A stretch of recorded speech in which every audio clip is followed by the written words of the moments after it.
నీవు పరలోకానికి వెళ్ళటానికి ఆయనే మార్గం, అది సత్యం. ఆయన చనిపోయి 3వ రోజున జీవంతో లేచాడు. ఆయన జీవం ద్వారానే నీకు నిత్య జీవం వస్తుంది. హల్లెలూయా. ఇంకొకటి రాదు.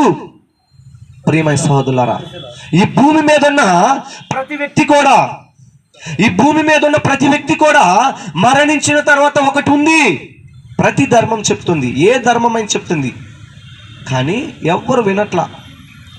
నేను 10th క్లాస్ దాకా చదువుతా, డిగ్రీ దాకా చదువుతా, ఎంఎస్సి అయిపోతుంది, ఉద్యోగం జాయిన్ అవుతా, పెళ్లి చేసుకుంటా, పిల్లలు పుడతారు, ఇదంతా సహజం.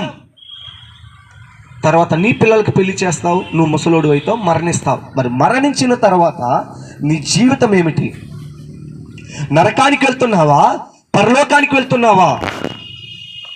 ప్రియమైన సహోదరులారా, మీరందరూ కూడా నరకానికి వెళ్ళకూడదు అనేది